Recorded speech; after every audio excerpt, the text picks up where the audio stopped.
സിസ്റ്റേഴ്സാണ്. ഞാൻ ഏറ്റവും മൂത്തത്, പിന്നെ അച്ചു, പിന്നെ അമ്മൂത്ത്. അച്ചു ചേച്ചിയെ കുറിച്ച് പറയുകയാണെങ്കിൽ എന്നെക്കാളും 9 വയസ്സിന് മൂത്തതാണ്. ഭയങ്കര കെയറിങ്ങും ലവിങ് ഒക്കെ ആയിട്ടാണ്. കുഞ്ഞിലെ തൊട്ടേ എന്നെ അമ്മ പോലെ നോക്കി. നല്ല സ്നേഹമാണെങ്കിലും എനിക്ക് കുറച്ചും കൂടെ പേടി അച്ചു ചേച്ചിയാണെന്ന് പറയാം.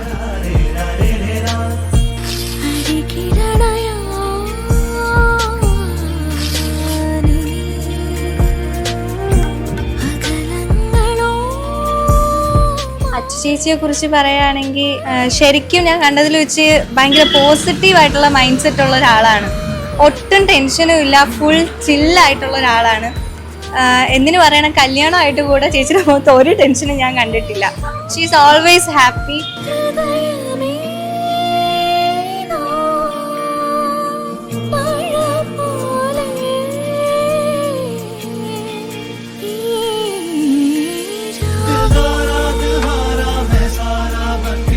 പിന്നെ ചേച്ചിയും ചേട്ടനും കണ്ടുമുട്ടിയത് ചോദിക്കുവാണെങ്കിൽ അവരുടെ പ്രൊപ്പോസൽ വന്നതിന് ശേഷം ഞങ്ങളൊരു കസിൻ്റെ കല്യാണത്തിന് അവരൊരുമിച്ച് കണ്ടായിരുന്നു. അങ്ങനെ കണ്ടിട്ട് ചേട്ടൻ ആദ്യമേ ഓക്കെ ആയിരുന്നു. ചേച്ചി ഇങ്ങനെ കുറച്ച് നോക്കാം എന്നൊക്കെ പറഞ്ഞിരുന്നിട്ട് പിന്നെയാണ് ചേച്ചിക്ക് ഇഷ്ടപ്പെട്ടത്. ചേച്ചിക്ക് എന്തോ ഒരു ക്ലിക്കായപ്പോഴത്തേക്കും ഓക്കെ മുമ്പോട്ട് പോകാം എന്ന് പറഞ്ഞ് അങ്ങനെയാണ് അവർ സെറ്റായത്.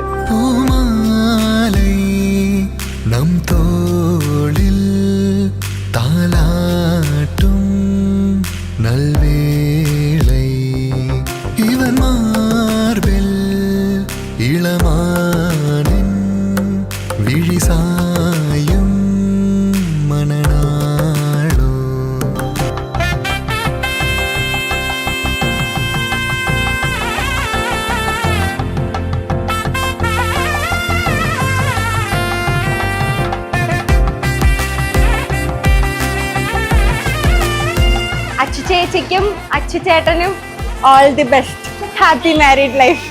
അനിയത്തിക്കും ഞങ്ങളുടെ അനിയനും വിവാഹ മംഗള ആശംസകൾ.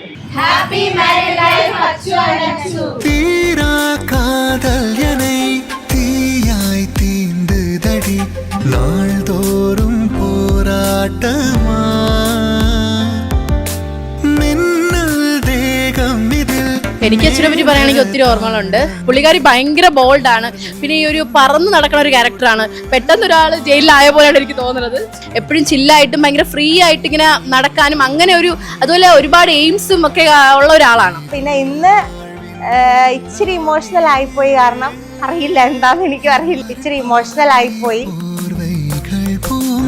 സ്റ്റഡീസിനാണെങ്കിലും വർക്കിനൊക്കെ ആണെങ്കിലും 3 സ്ഥലത്താണ്. അപ്പോൾ ഇങ്ങനെ വെക്കേഷനൊക്കെ വരുമ്പോഴായിരിക്കും ഒരുമിച്ച് വരുന്നത്. അതുകൊണ്ടാണ് ചേച്ചി പോയപ്പോൾ അങ്ങനെ ഭയങ്കരമായിട്ട് മിസ്സിങ് ഒന്നും വരാത്തത്. കാരണം ഇപ്പൊ പോയാലും പഴയ പോലെ തന്നെ ആയിരിക്കും, കോളും എല്ലാം അങ്ങനെ തന്നെ ആയിരിക്കുമല്ലോ.